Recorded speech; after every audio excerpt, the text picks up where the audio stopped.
don't know if you guys know this, but I'm sick of this character! Welcome back to the Grand Arena Coliseum, where we got, I guess, kind of two Grand Arenas merged into one because of this character ruining my life. There's gonna be a little silver lining of good news here, but nonetheless, Leia is holy cow, bonkalicious definition, make me go kabuki. I don't know. For a Galactic Legend that was pitched to us as an offense-only Galactic Legend, she is right now mathematically the best little Galactic Legend we've ever had. We gotta wait for the Datacrons to go away. Maybe that'll make things easier, but I wanted to first off share my stresses and share a little bit of hope and optimism with you. All right, so let me just quickly summarize the championship round of week 1 of 3v3 Grand Arena, which was me versus Bison. There's no other way to cut it except I got my butt handed to myself. I'm not even gonna summarize that much. Leia, that determines how well your Grand Arena is gonna go. I unfortunately went through the same motions I did with the first time we had Leia through the Grand Arena. I tried to get through her with some wishy-washy, cheesy things, like Sith Eternal, and then I end up dropping battles, and I get mad, and I throw in like another big thing, then I end up just throwing Reva at it. Well, unfortunately, this just completely ruined my Grand Arena against Bison. I tried bringing in my Sith Eternal and the armor and Savage up against Leia. I still think this is unnecessary for Leia. The fact that turn 1 she can have all of her team ignore taunts when they do absurd amount of damage, it's kind of annoying. My luck has always been they just blitz down my armor. She does nothing, and then it just all goes south from there. Luckily, I was able to kill off Drogon, but then I tried bringing in General Anakin Skywalker for the cleanup, and I still fall flat. The damage reduction on the level 6 of the Datacron is so gnarly, so nasty, which gives me a sliver of hope that maybe it'll be a little bit better in 3v3 or in Grand Arena in general once the Datacron goes away. That fell flat, and then I threw Reva at Leia, and it finally got through. Round 3 of Grand Arena was against Battlejuice. Another minor thing I want to share with the Battlejuice Grand Arena, I almost cheesed my way through a Reva with Radis. So, you know, something to be put on your radar. Maybe you as well can try to cheese through if you're out of opportunities. But if it's not Leia, there's always Rey to ruin my life. I've been using Supreme Leader Kylo Ren to go up against Rey because, again, right now Star Killer is a bit wishy-washy up against Rey because of the Datacrons. I can't wait to do Star Killer against Rey in a more consistent fashion again. However, my opponent must have probably seen a couple of my Granders and threw in Cal Kestis, so my Supreme Leader Kylo Ren versus Rey battle went horribly.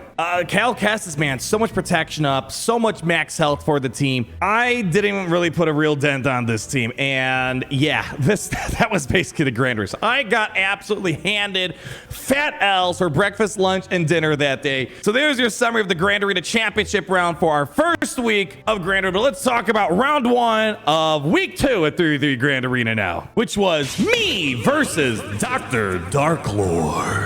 So new to this season of Grand Arena this week, we have ourselves Kelleran back and Dark Trooper Moff Gideon. So we're gonna start, you know, getting them loose, trying to see what they can do. Here we decided to do a Beskar Gideon with Scout Trooper and Death Trooper, and I also tried Kelleran back with Ki-Adi-Mundi and Anakin. So we'll see come next week how these two are faring up inside of Grand Arena. But let's start off on the south side of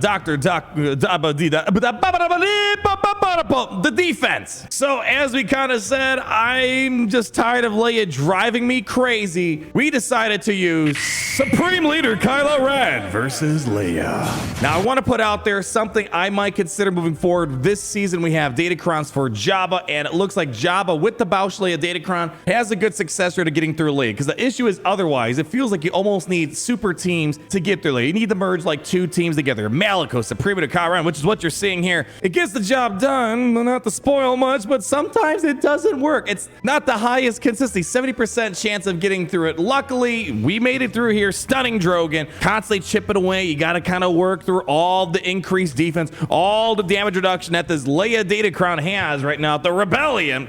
But as you keep punching through, we keep trying to get to ultimate. We're A-okay. We made it through very sketchy battles. It doesn't feel good when I got to use Malicos, a character that's doing very well on defense and also does very well on offense of Sir Junda, merging a Supreme Leader Kylo Ren, but saved me a headache, unlike the other Grand Arena that we showed earlier on today. Supreme Kyle Malikos coming in with a much needed win. And once Leia's down, you kind of know life should be easier moving forward here. And talk about someone falling from their prime. We have Sith Eternal Emperor versus Jedi Master Kenobi. It's weird to look at it now. Everything's always relative, right? Kenobi's still a very good Galactic Legend. Please don't get it twisted. But when you compare to Leia, nowhere near as powerful as Leia is bringing. She doesn't even have a conquest character lifter, mind you. So Sith Eternal versus Jedi Master Kenobi, this felt so easy. I felt like I could have had almost like max banners if they just weren't salty and took out my armor. We just brought in armor. We brought in all that fun jazz. We were able to even get the 3 stacks of armor. And my gosh, I felt like I was cruising, baby. No concerns at all. Being able to pop that insta kill, it was game over. It feels weird seeing the previous best Galactic Legend just kind of be like, oh, okay, it's Kenobi. It's weird to see, but I guess that's just how power creep, works at this point. And when you think about it, Kenobi, he's 2 years old. It's crazy to think. I sometimes think he was last year, but he's 2 years old. So now there's kind of a new one stepping up to the throne. And I think most of us would agree that seems to be Leia right now. Don't let this make you sad. Even though we knocked down Master Kenobi, we were able to pull out our own Master Kenobi versus Rey. So 2 things. Number 1, we used Supreme Leader Kylo Ren versus Leia Malikos. And then number 2, the last battle I had with Kylo versus Rey really shook me. So we used Master Kenobi versus Rey, and we have the anti-revive Datacron. This felt nice and easy. This reminds me why I love Kenobi. Such a cakewalk battle, and I could have played this a lot better. Since we have the anti-revive Datacron, what I should have done instead of insta-killing Jedi training Rey, we should have just let Rey get herself into yellow, and then we could have insta-killed Ben. He wouldn't revive. We would have been A-okay. Nonetheless, we played it normally like you would for normal Master Kenobi battles, regardless of Datacrons. Able to get in there, work our way through her. It really wasn't that much of a problem at the end of the day. Felt nice and safe and comfy. This is why I still like Master Kenobi. Yes, Leia's great, maybe too great, but nonetheless, Kenobi, he's still my bearded god of domination sometimes. I love you, bud. Then we got the nice win against Rey, but let's move on to our next battle of Padme versus Seer Junda. So we were kind of in a predicament here. We needed to find the best place to use the Padme cheese. One thing that's you really got to keep in mind that I feel like even myself and my opponents, we sometimes forget to kind of leave yourself away on defense to not let Padme cheese through. She is such a cheesy team. It's so easy to box her out if you just like take a few more seconds to think about it. But we could have either used Padme versus Tuskens, which didn't have the Omicron on the Tusken Raider, which really would have been a nice way of using Padme. But I decided to go for Seer Junda because I felt confident I can work through the Tuskens. Well, let's get there when we get there. But nonetheless, bringing in Padme versus the Seer Junda, very straightforward battle. You guys should know the drill at this point. Very cheesy stuff. Bringing in Shakti, bringing in Moff Gideon. Once you get all that massive amount of protection at the beginning, you're basically turn 1 nuking someone. It looked like Ahsoka was the more threatening character on the field, so knocking out her, and then we built up more courage, knocked out Seer Junda. Very simple stuff. This is the team that it's very easy to box out, and it's also easy to, what's the right word? Underestimate their possibility. The Padme cheese, when the window provides itself an opportunity, it's very powerful. Nonetheless, we got a nice solid win here, but maybe I should have used it because we decided then go to Bounty Hunters versus Tuskens. Now, I got a little cocky. What can I say? I saw there was no Omicron, and not to say the team is bad without the Tusken Raider Omicron. I underestimated it. You don't underestimate Tuskens. You just don't. I brought in Boss thinking, oh, I'll get a fast contract, right? You know, there's no tank in my way. Boo, boo, boo, boo. Well, the problem is the target was constantly Tusken Warrior, who already starts off with 10 stacks of momentum with all the Datacron shenanigans going on right now. And guess what? It didn't work. So I was hoping I would have been able to nuke with my Mando. I didn't even get my payout off. It was so hard to hit payout. If I do try to work towards payout, I would just get stuns and the damage over time. So word to the wise, Tuskens, especially right now with the Datacrons, just don't underestimate them. They are a scary team to deal with, and even more so with the correct Datacron and Omicrons on them. So I kind of threw away a battle unnecessarily, but luckily we had a backup plan. I just threw it in there. We have General Anakin Skywalker versus the Tuskens. So it's crazy to think even gas, This guy needs an Omicron, man. I hope Gas gets a touch-up come to, or, you know, Omicron, something. 2024, Gas doesn't feel as gassy, if that makes sense, as he should be. I feel like Gas should be more on the level of, you know, maybe Malgus, maybe Malicos, maybe I'm pushing it a little bit, but, you know, nonetheless, Gas is kind of, you know, he beats things, but boy, you know, it gets a little scary. But good thing is we have anti-revives. We can stop all the weird Tuscan cheese, even if the Omicron did exist here. We had cleanses, we had nice damage. We're able to get through, but, you know, it can get a little scary at times. So should have been maybe what I did in the first go around, but I wanted to try to get through the Tuscan with something cheaper. Just don't do it. So Gas coming up on top, baby. So with the south wall down, maybe my opponent wasn't expecting me to get through. The south wall was pretty straightforward stuff to get through. So we decided to turn our attention to the north side, where we see there's a Lord Vader, some Ewoks, a Commander Luke, a Qui-Gon, and a Jabba. So let's take care of the Jabba battle first, using Dr. Aphra. So Dr. Aphra, Datacron, getting some utility this season. I always feel like, you know, before Datacron, she's great, but I feel like the Datacrons have impacted Aphra in a more negative fashion than positive. Kind of sucks. She's still great, of course, but like she should be beating more Galactic Legends, but the Datacrons, let's not get into it. Nonetheless, she's got a benefit of Datacrons. This got really close. I could see how the Dr. Aphra battle, even with the Datacrons, could get gnarly because Jabba's got his own solid Datacron with the Bauschle, the damage mutant and all that jazz. The thermal detonators get really scary, but luckily the constant cooldown increases and eventually ramping up our damage even more. We were able to get through, but definitely a few close calls of Aphra almost dying, because the problem is once Aphra's gone, you're done. The droids, you can revive them. That's no problem. Once Aphra's gone, this ain't no Master Luke thing. No one's ever really gone. No, Luke. Aphra's gonna be literally gone at this point. So luckily we got through this, but I could have seen this Grand Arena taking a big turn for the worse. If this didn't work, there's not a lot of other ways to beat Jabba right now. So Dr. Aphra coming up on top. Next up, we have Fennec versus Lord Vader. So I just had to go for it. I could have used a couple other things here, but I feel remiss if I don't use my bounty hunters versus Lord Vader. So up against Lord Vader, Fennec, the lost condition here is who does Thrawn fracture and who does Maul go for?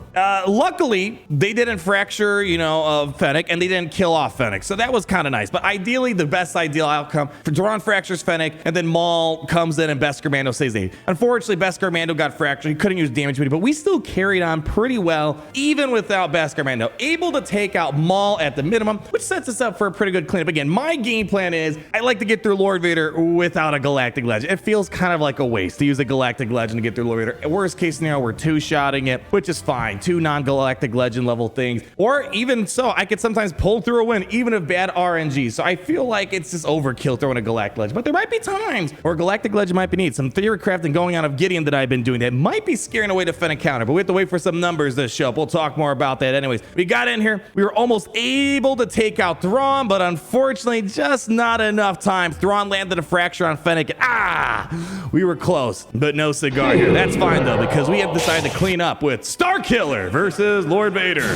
Starkiller's kind of in a weird spot for me. Not to say he's bad, it's just a very Datacron dependent thing. Normally, Starkiller Ray, we call it a day, but it's kind of hard to do that right now. The Datacron's a defense. You've heard it a bajillion times. The Starkiller success rates aren't the greatest against Ray. Your best chance if you have the repost Cron, maybe can make it work, but I couldn't get a repost Cron. That's a whole different point of conversation. Whatever though, we decided to use Starkiller to clean up Lord Vader. There was a lot of defense on the Lord Vader, so it took a bit of time, but nothing really much that we couldn't handle. We got through it, got through Lord Vader. Overall, pretty satisfied with the outcome. Didn't need a Galactic Legend, and I still get to keep a lot of extra firepower in my bag. Malgus versus Commander Luke Skywalker. So we've been using Malgus on offense. I mean, you know, again, I know people didn't like when I put out the memo. Malgus's time on defense is kind of coming to a close, and people are starting to realize with the adoption of more and more Cals, you got to find something else to do with Malgus. And luckily, there are still other solid uses for Malgus on offense, but on defense, it's free Cal Kestis food. So I decided to do some splits. You know, with my Darth Revan and Darth Malgus, I use Darth Malgus with, you know, Marauder and Sith Assassin. Nothing too crazy. Taking out a Commander Luke Skywalker, you know, he's doing work. You know, we couldn't expect Malgus to reign supreme for a non-Galactic Legend in Grand Arena forever, but it's still nice to know I'm able to use him in still some very good situations. Commander Luke and even some bigger stuff in upcoming Grand Arena. So Malgus coming out with a nice solid win here. Gar Saxon versus Qui-Gon Jinn. Can I just say I'm extremely salty, very salty about this battle. Gar Saxon, I hesitate to call him Gar Sucks anymore. He is doing great stuff with Maul, but I've been trying to utilize him for more non-Maul level stuff. With Gar Saxon, Max Super Commando, they have a lot of defense and they have damage immunity caked into their kit as well. I was almost able to take out a Qui-Gon team. We're able to kill off Qui-Gon really quick at the counterattacks. We're able to work down Anakin as well. But freaking Ki-Adi-Mundi, the freaking Ki-Adi-Mundi, always the one that's always got to show off. Show me your fancy. Well, we almost had it short from glory, but still pretty impressive getting at least Gar Saxon, a character that was a nobody. We kind of did almost a somebody thing with him. Whatever, got the cleanup on Ki-Adi-Mundi. Let's go talk about that south wall that we have. So on the back, we have ourselves Reva, a fifth brother team, Rebel Officer Organa, a Dash Rendar. So we decided the biggest problem we had was Reva. So we used Traya versus Reva. Man, Traya just doesn't have the same oomph without Savage, and that's something it's kind of biting me in the butt this Grand Arena season. I love using Savage for a variety of other stuff. He's used for so much. You sit the turtle, or you could do, for example, Malgus or Darth Revan. I've been trying to do these big things in Traya, but without Savage, it's just not going to happen. So we went up against Reva with Malik, Traya, and all that, and it's just my luck. Anytime I use Traya, she gets nuked in like a few seconds. So we lost Traya, and things got really sketchy. Luckily, we were able to at least get out Seventh Sister. Malik came in, nice clutch, but unfortunately, we still had Reva and Grand Inquisitor, which left me a little concerned. So we'll come back. I threw a lot of stuff at this. It just wasn't working. We're just going to fast forward to what happened here. But the next battle we had was Trench versus Fifth Brother. That's right. Trench is coming off the bench. These are the perfect lineups that Trench can handle. These leftover shenanigan type of stuff. The middle of the rung. So that's where Trench really he lies. But hey, he excels in those C grade teams. Nothing much going on here. Trench making people excited, stun locking, getting the shocks, all that jazz. Oh, it's beautiful when Trench does something. I just wish it was more high profile stuff. But hey, you know what? A win's a win. Trench coming out the win. Let's enjoy it while it happens. Iden Versio versus Rebel Officer Leia Organa. We had Iden in the bag. This probably would have been a little bit trickier if I did not have Iden, but luckily, since I decided to do some Gideon stuff on defense, I had some stuff, for Iden left over that we could utilize. Pretty straightforward battle here. Knock out the Wookiee. The rest was pretty much in the bag at that point. Datacron allows Rolo to get a free revive, but that didn't really cause us much concern. Pretty clean battle. Probably would have been a little bit trickier if I did not have Iden in our arsenal here. Nice win for Iden. Good job. Wampa versus Admiral Stench. I'm not trying to be mean to the guy. I just don't think Trench is a defense-worthy thing. It's one of those things. What do you want to beat Trench with? Imperial Troopers, Wampa. Those are the two things you don't want a team to be beaten by, especially a conquest level team. Wampa able to get through Trench. I'm telling you, 2024, Trench is going to get something good. Trench, for the most part, is either Wampa food, Imperial Trooper food. Not much to say here except disappointment, but I have my hopes high for next year for Trench. But Trench for right now got smacked right back to the bench. And lastly, we got to come back to clean up Inquisitors. Reva's still alive, did a few things. Luckily, we had the ability blocks weeded out, so I decided to bring in Jedi Master Luke Skywalker, Cal, and Revan. We're able to get the job done. Luckily, no opening ability blocks from Grand Inquisitor, but the good thing is anyways, Revan can't be ability block, Cal can't be ability blocks. Even if there was an ability block, I think we could have, been able to push forward anyways. Lots of cleanses and all that stuff that we have to ignore it. Couple of close calls with the death mark scenario, but hey, we still got through, and that means the full clear is in sight with the last battle being Night Sisters versus Dash Rendar. So I've been having to find other uses for Night Sisters. Not really using them against Jabba right now. I'm letting Afra handle all that. Plus, it's kind of tough to use Night Sisters when they have damage unity and all that, but and all the thermal detonators. But hey, nice clean win. Night Sisters versus Dash. The great thing about Night Sisters now with Mirren, man, they aren't like the old Night Sisters where banners were horrible. The banners are overall very solid with all the protection, health recovery going on. Absolutely gorgeous. South wall locked in, baby. And that brings us over the ships, ladies and gentlemen. We have a Leviathan, Profundity, and a Malevolence on defense here. Now, this might seem disappointing, but let me tell you, there is something amazing that came out of this. First off, we brought Chimera versus Leviathan. Leviathan. I'll be honest, I don't know what I did wrong here. Chimera is usually a go-to for me for Leviathan. Something went completely off the rails. I probably missed a step, or just bad RNG. I just didn't even get a chance to get to my ultimate. They pulled out all of their special abilities on the Leviathan. Usually I have a fairly high success rate against Leviathan. Something went off the rails for me, but it's all fine because I got to show the power of the Negotiator versus Leviathan. I've already said this many times. I'm actually probably prepared to say the Marauder was one of the most impactful units that came out this year, and I feel like not enough people are catching on. So we talked about this in great length many times. When Marauder came out, I told you guys, we're beating Profundity, we're beating Leviathan, we're beating the Executor. I don't know how much more you want out of a legacy type of fleet. Here we had such a clean win against Leviathan. It was gorgeous, and keep in mind, my turn order is off because I over-invested in this team, and it still was perfectly fine. Being able to start off, completely disarm and dismantle the Sith Assassin, get the healing immunity and buff immunity on the Sith Marauder, get out the Fury class Interceptor. This was absolutely gorgeous. And even when they brought the Mark 6 out, I told you guys in my initial review, go back and watch. I told you guys, I can't promise always one-shotting, but I can guarantee probably a two-shot at the minimum. Because the lost conditions, when Mark 6 comes out, I usually have a hard time cleaning through that with Negotiator, but we managed to get through it. This is probably one of the cleanest Leviathan battles I've really ever seen with Negotiator, and, well, technically one shot if you ignore the Chimera battle. Again, another reason, I don't care if you have a 4-star Marauder or whatever, and if you have Negotiator, you need to be utilizing the Negotiator and Marauder. It is such a good fleet. It beats every top tier fleet in the game. What more do you want? Next up, we have Malevolence versus Profundity. Now, ships, I got locked in. Ships, there's not many people that are better than me when it comes to ships, but the one sketchy counter, I don't want to tell people this because they're going to try to hope I slip up one day. The sketchiest out of all the big 3 fleets, I have a game plan for Leviathan, I have a game plan for Executor. Profundity is the one where something can go really south really quickly. Malevolence versus Profundity, bringing out Sunfact, bringing out Spy, and bringing out the Vulture droid. Luckily, I have a fine time. Maybe it's because I have Relic 8 Genos that probably helps out to some extent. But once I get those Buzz droids locked into the Y-Wing and then we full on swarm with the Genos and Spy, it gets nuked out. Pff, we're coasting. You get dash out. It's game over at that point. You know you're feeling good when you do the opening blitz on the Y-Wing and it goes down. Gorgeous stuff. This is a very satisfying counter. And the best part about it is this is a very vanilla Malevolence experience. There's no, Marauder or TIE Defender, no Conquest. It's just the stuff you probably already have lingering around. But I do think relics probably help out a little bit. So you're gonna have to test that on your fleeter and see if this works for you. But for me, this is always my go-to Profundity counter. Came up on top, baby. A little, not always the prettiest balance, but still, a win's a win. That's what we're looking for. And then finally, we had Holdo versus the Malevolence.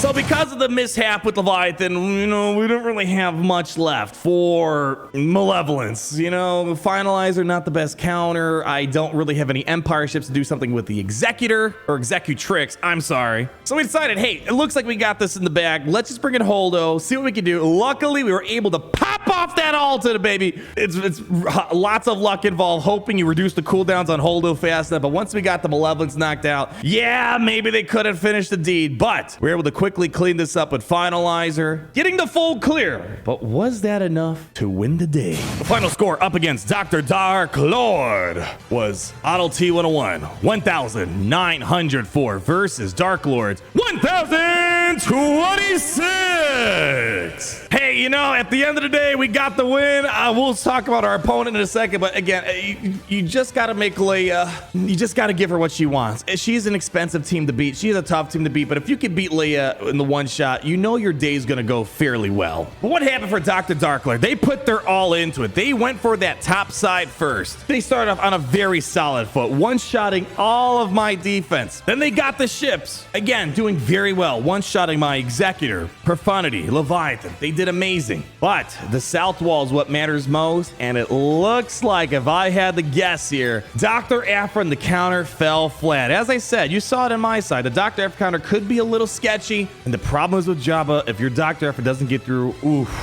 this is a tough team to beat, and the nicest cheese doesn't really work as well. They got their Lord Vader. They couldn't get through job, and I think they threw in the towel. Nonetheless, great effort by Dr. Doc Lord. I know how it feels, just like the first Grand Arena I showed today. You know, you just get stonewalled and just got to put your hands up and be like, RNGesus, take the wheel. Next time, hopefully it'll be a better run. But nonetheless, guys, you know the drill. Leia, she's here to stay. It's great that she's over-delivering compared to developers' promises, but right now, just don't screw around with her. Give her what she wants. She wants expensive teams. Maybe Jabba's the cheapest thing we have, but it's kind of Datacron specific at the moment. Bonker Galactic Legend, just like you guys, are an absolutely bonker audience to hang out with. Thank you for stopping by. Hopefully you're continuing to enjoy these Grand Arena highlights in the heat of the action. High octane, that's just the way we do things around here. So if you are enjoying it, leave that like, comment down below, subscribe so you're not missing a thing, and always remember how it's great to be in the Empire today. It's great to be in the Empire today. The sun never sets.